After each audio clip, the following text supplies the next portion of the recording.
What it do, everybody? It's Josh, aka the Moslem Muscle, and it has been a long time since we've done a Next Up podcast. So I figured it's time to run one back a little bit. So I've been getting questions over the weeks. Obviously, we just moved the gym.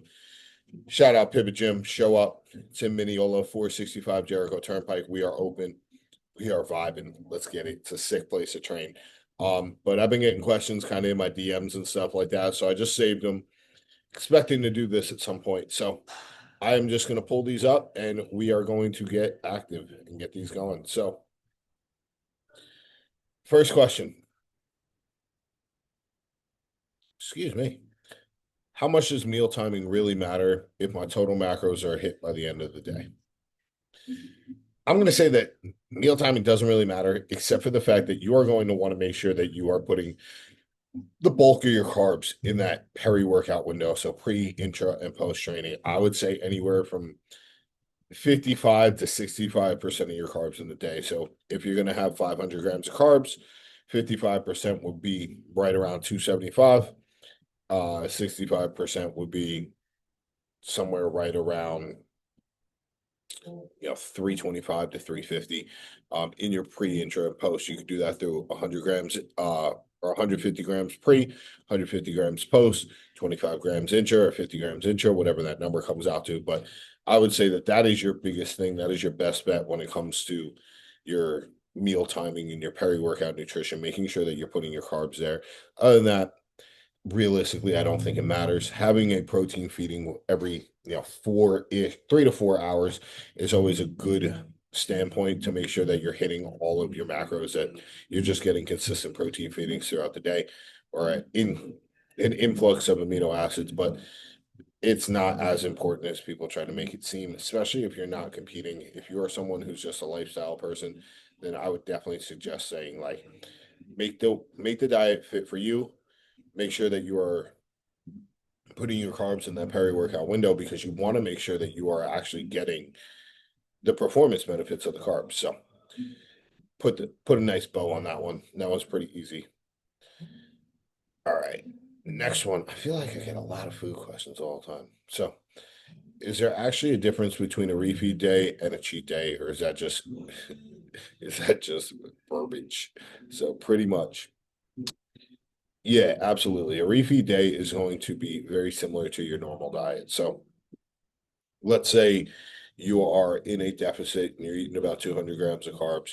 You're probably going to be eating anywhere from 400 to 500 grams of carbs on a refeed day. Normally, it's going to be 1 to 2 days, but realistically, it's going to be all the same food. So you might get the addition of something like an English muffin or some honey or something like that, something that's going to be easy on the digestive system. But the goal here is to turn around and eat more of the food that you were already eating. A cheat meal or a cheat day is just go ham. Like there's no rules, just go for it. Not in the terms of bodybuilding, it's not a great idea. I have had cheat meals, I've had cheat days. Just it is the quickest way to knock yourself off plan and keep yourself off plan. And if you even keep yourself on plan, you're just going to be in a way worse position at the end of the day to realistically transform your physique. Like you are putting in a ton of calories just for one day for one meal, as opposed to having a strategic plan to actually bring your body back to life. So cheat meals overrated, refeed days, they make sense. All right. How low can we push calories on a mini cut without risking muscle loss if my training and protein are on point?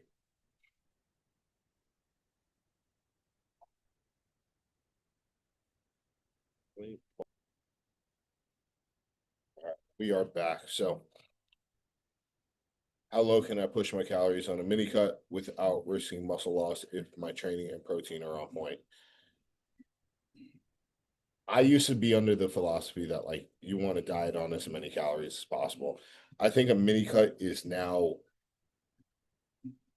it doesn't need to have a timeline and there doesn't need to be a endpoint to it, but realistically, like, you want to get in and out as fast as possible. So I personally think and use with my clients, I push calories pretty low. I'll push output pretty high. The goal is to get out of that phase as quickly as possible. I'm not trying to get somebody absolutely gutted, peeled, and keep performance high. I'm trying to get a good chunk of body fat off, get you to reset your appetite, and then go from there. So you can push those calories pretty damn low, making sure that the training is still good. It might go down a little bit. You might lose some fullness. You might not look the same. You might not have the same pump in the gym. But as long as the training isn't, just nosediving and your protein is on point so that you are keeping tissue, especially if you're enhanced, 100% push those calories pretty damn low.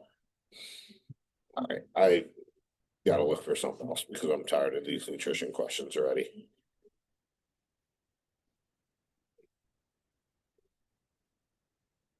All right. How much cardio is too much if I'm trying to grow? Is there a weekly minute amount where you would start seeing real trade-offs? No, I think I think the weekly minute threshold, like where you would start seeing real trade-offs, it's when you can no longer recover from everything else that's going on.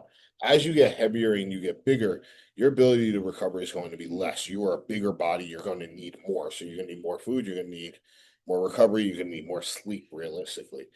So if you're sitting there and you're trying to see how much cardio you could do so you could eat more, that's sooner or later you're going to just dig yourself into a fatigue debt. So I do believe that cardio shouldn't be super high in the off season, but it needs to be there for heart health. So things like hit cardio, making short intervals, something anywhere from like 10 to 20 minutes of intervals on cardio 3 to 4 times a week is going to be absolutely plenty for you to grow and still relatively maintain good body composition.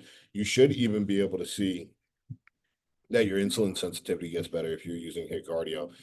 You're just going to be able to burn carbs better. So I would suggest to most people to do some version of HIIT cardio in the off season. If you are trying to, go into a prep, a little bit longer duration of cardio is definitely going to be a better option. If my goal is hypertrophy, how much strength work, low rep, heavy sets do I actually need to keep in the program? Don't. Straight up, don't. There is no point in going for a 1 to 4 rep fucking PR. Like realistically, you're getting absolutely nothing out of that. You're wasting your time. You can turn around and get so much more out of trying to build a logbook through longer sets, anywhere from like an 8 to 20 is going to do so much more for you in terms of hypertrophy. One of the things that we talk about with hypertrophy is the time under tension and how around 40 seconds is that like golden time period to be in a set. If you are doing 4 reps in 40 seconds, that's a fucking 8 second negative. That is forever. So getting those rep ranges up a little bit is definitely going to be something that's going to ensure that that time under tension is there. And as long as you're utilizing the muscle correctly, you'll get that mechanical tension you're looking for.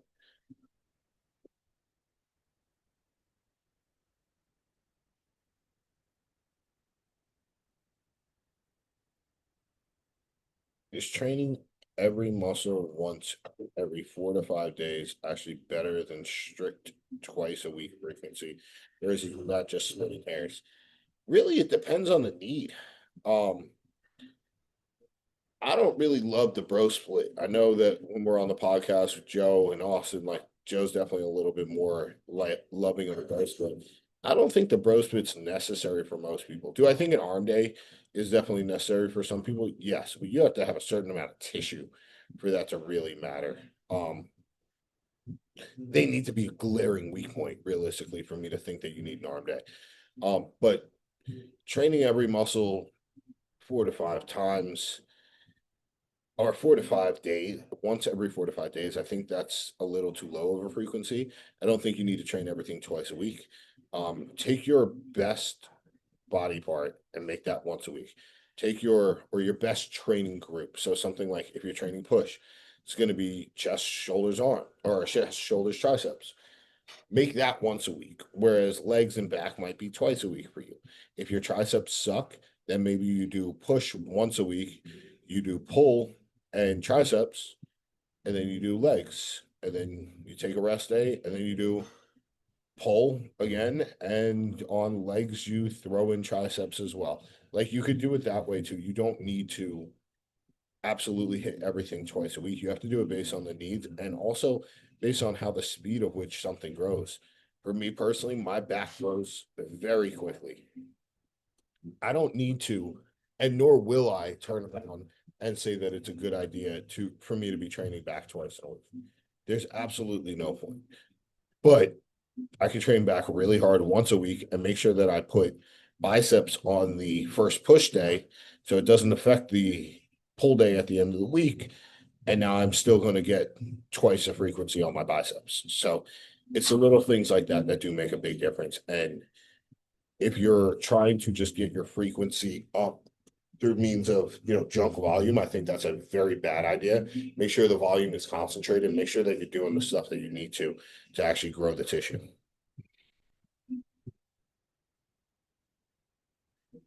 Do I need exercise variation per hypertrophy, or can I just get stupid strong and efficient on 1 to 2 movements per muscle and be fine?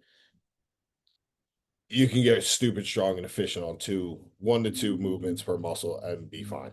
Um, let's be real. If you get really, really good at a leg press to where your quads are full blown on the first rep, and your second exercise is a leg extension to make sure that you're really flexing that rec fem, you can grow quads from that. You just need to make sure that you have effort. Same thing with chest. You have a chest fly, you have a flat press, but you have to make sure that you're absolutely nailing that muscle every single time. The reason that we use more variation or more exercises is to hit from different angles and try to fatigue the overall muscle more so. But realistically, if you can do that in one exercise and 1 to 2 sets, do it. You're in a special place. That's how you should do it. So make sure that you are in that process. All right. Next. All right. How much should I worry about junk volume? At what point do extra sets just stop doing anything or start hurting recovery? So junk volume is just a waste of time. If you're sitting there and you are doing junk volume, you are absolutely wasting your time fully from a time in the gym perspective, from a recovery capacity. There is no point going into the gym, going into a set, and just doing something just to waste time. Junk volume should not exist. So, really simple, really easy. If you're doing a set and it's not going to get anything out of it, you're wasting your time. Question I always like to ask myself whenever it comes to doing an exercise or doing a workout is going to 100% be, did that set build muscle? Did I do enough in that set that if the gym had to close right now, I would still be in a good position? It's that simple at the end of the day. All right.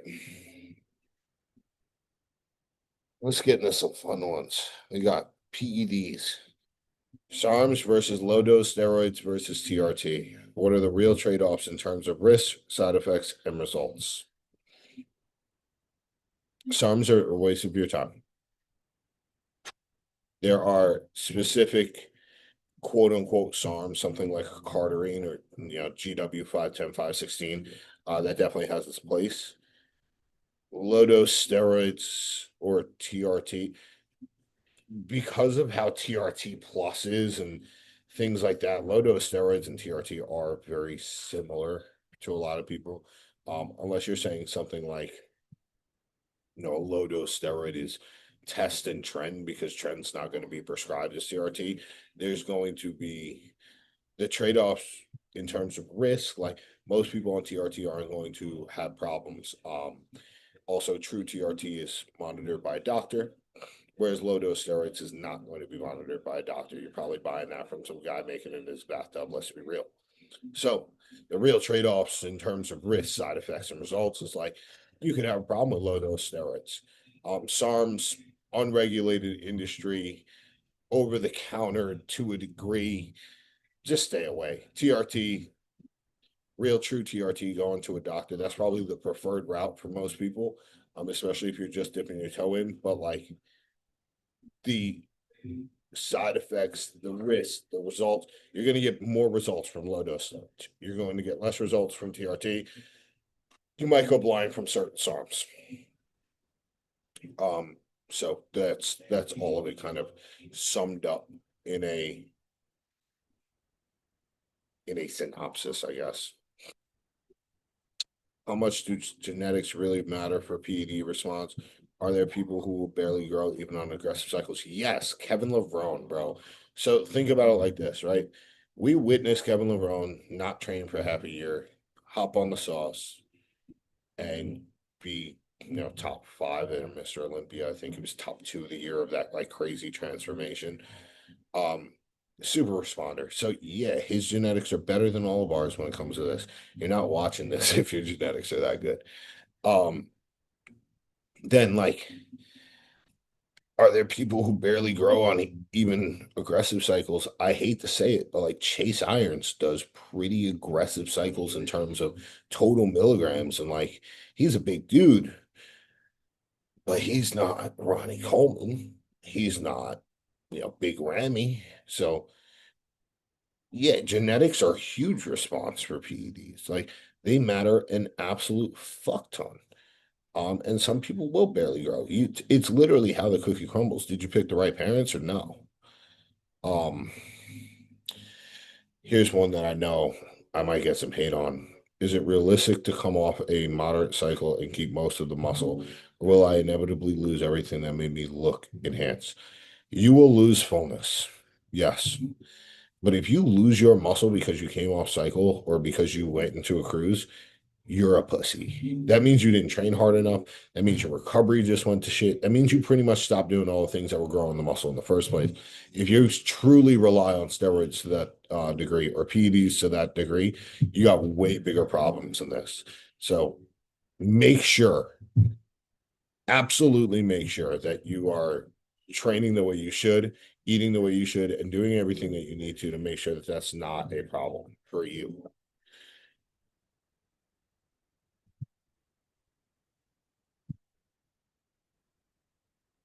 All right. If I only have 4 days a week to train, what's the highest ROI split for muscle gain that still lets me have a life?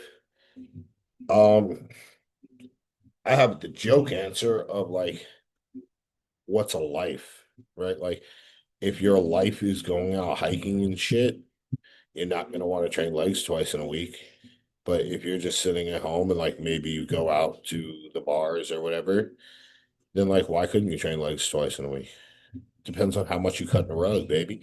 But like genuinely, depending on the person, depending on their goals, I'm going to say most people's goals are not to be bodybuilder proportions. So train, push, pull, rest, legs, upper, rest. That way you could turn around and you or rest twice because that way you could turn around. It would be like Monday you have push, international chest day. Tuesday you got back. Wednesday you take a day off. Thursday you got lower, so that way you're recovered for the weekend when you go out stepping. And then Friday, you have upper, you go out to the bar, you got a nice pump, you look pretty solid. So that would be my opinion. That would be my best split for someone like that. Now, if your goal is to have more bodybuilder type proportions, I'm going to say push, pull, legs, arms. If you are someone who needs arms, or if you can only do 4 times a week, you could do a push, pull, legs, and arms session, and then go straight back to push and rotate through the week like that.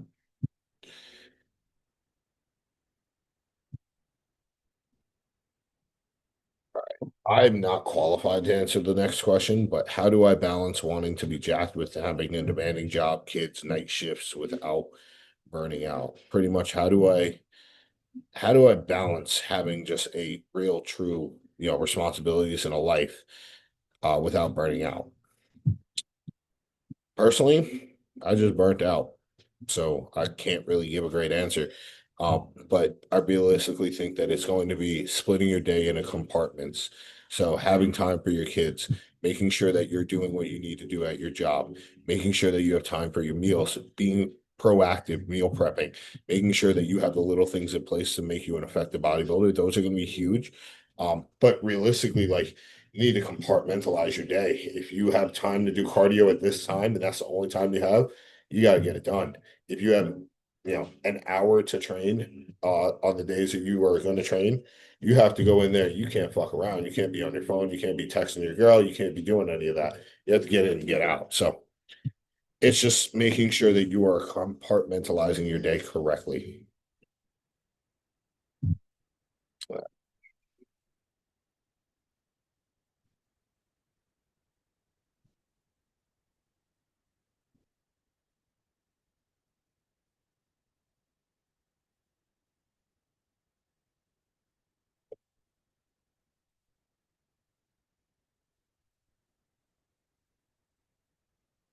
What are the minimum non-negotiables for health, steps, sleep, blood work, cardio if I'm trying to push body fat lower than what's comfortable? It's a hard. I would say your minimum per steps is going to be 8,000. According to the American Heart Association, something like 70% of mortality goes down as long as you're getting 8,000 steps a day. So 8,000 is your minimum there.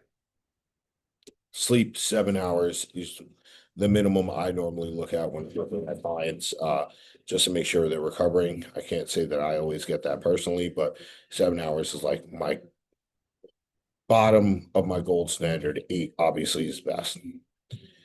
Blood work, we want to make sure things are in range. If you're an enhanced bodybuilder, there's certain things that you're going to kind of upset or accept that aren't in range. Something like an HDL, something like your ALT and AST, if you just trained, are going to be skewed a little bit. But realistically, like making sure that things are in range or close to range, making sure nothing's crazy out of whack, making sure your blood pressure is in a good place, making sure your HbA1c is in a good place. Those are all mandatory. And we kind of went into cardio earlier. I think the cardio should be done 3 to 4 times a week, no matter the phase that you're in. But again, you're trying to push body fat lower than what's comfortable. That cardio is going to be pretty high. Those steps are going to be pretty high. What's comfortable is now your sleep is going to be deteriorating. So you have to understand that, like with this, you do have some detriments to getting to a new body fat set point that are going to happen, and you will get out of that point. But like you do need to, unfortunately, suffer a little bit. So that is uh that is your answer there. And let's go back. Let's do one more PED question, and we will call it after that.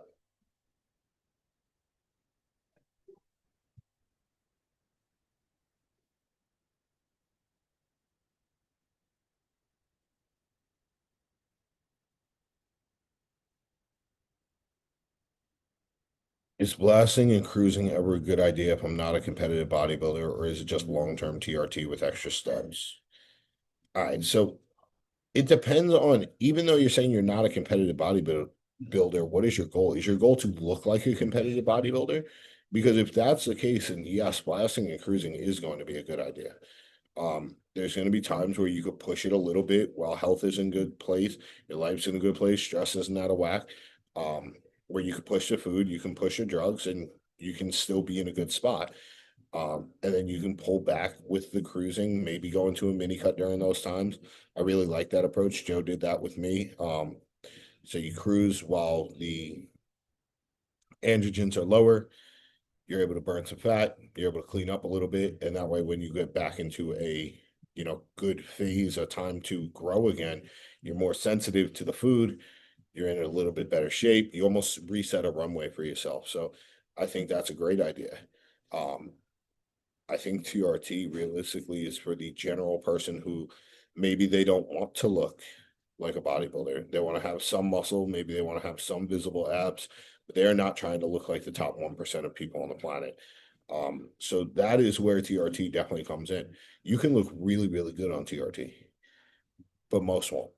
And that's just what it is. So with that said, I'm signing out. I'm calling this.